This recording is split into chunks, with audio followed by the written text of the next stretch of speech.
Welcome back here to Live Now from Fox. Jury selection began today in a trial that's going to determine for the first time how much Infowars host Alex Jones must pay Sandy Hook Elementary School parents for falsely telling his audience that the deadliest classroom shooting in U.S. history was a hoax. We want to bring in Fox 7's Bridget Spencer, who's been following this story today. How was jury selection, Bridget?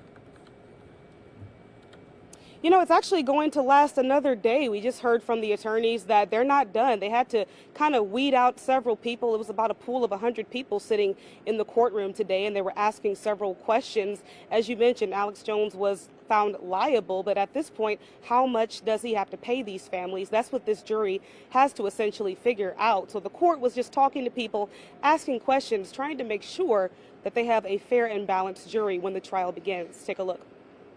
Thank you, jury. Jury selection for Alex Jones's defamation trial began Monday, with lawyers given the task of weeding out several people in a pool of more than 100. Anyone here have any kind of strong belief, strong thought, strong reaction about being involved with a case that is so public? The conspiracy theorist and Infowars host was ruled liable for defamation after claiming the Sandy Hook massacre was a hoax. But now the chosen jury will have to determine how much money two of the families get paid. Monday, attorneys for the families asked a series of questions to potential jurors in an effort to ensure the trial is fair. Do you bring into this courtroom an already preconceived bias against or for a particular party? Some of the potential jurors expressed a strong belief in freedom of speech, but the majority believed it should not be without any consequences if that speech does harm. There's some people that look at it and go, the First Amendment allows me to say whatever I want to say. And if it hurts people, then by God, that is the product of us living in a free society. And then other people might look at it and say, I love freedom of speech in the First Amendment. However, it doesn't give you the right to say whatever you want. Who is in the first category? And many of them said they might have a hard time putting a dollar amount on defamation. For me, it kind of comes down to where do you get that number to begin with? At the pretrial hearing, one of the attorneys for the family said that the damage Jones caused is devastating.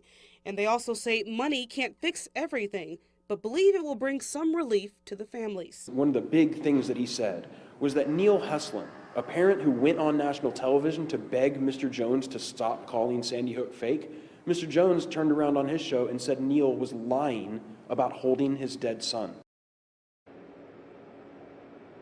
And even after this trial is over with, this is not the end. There are more families that are also suing Jones for defamation. So he's going to be back in court and revisiting those stories once he is back in court. So this is a story that has many more months left of litigation on it. Daytona? Right. Bridget, have you been able to speak with any of the parents directly? Yeah, earlier today I did speak with Mr. Neil Heslin as he was just talking about that father. He's, of course, heartbroken, and this has been going on for many, many years. And at this point, he said he was going to wait and see how everything unfolds, but he is anxious to see how that happens. But he does have trust in his attorneys at this point. Yeah. Sending it back over to you. Yeah, I know that there's not really a confirmed dollar amount at this time, but in speaking with experts and just kind of talking with people, you know, is there an idea, is there a range of what this could possibly fall at? Yeah, you know, they were talking about it earlier in the trial, and it's really no monetary amount you can put on it. Even earlier in jury selection today, they were saying it could be from $10 million to $100 million. There's really no way to quantify the pain and suffering. Okay, well, we'll just have to wait and see as jury selection continues into another day. Bridget Spencer, thank you so much.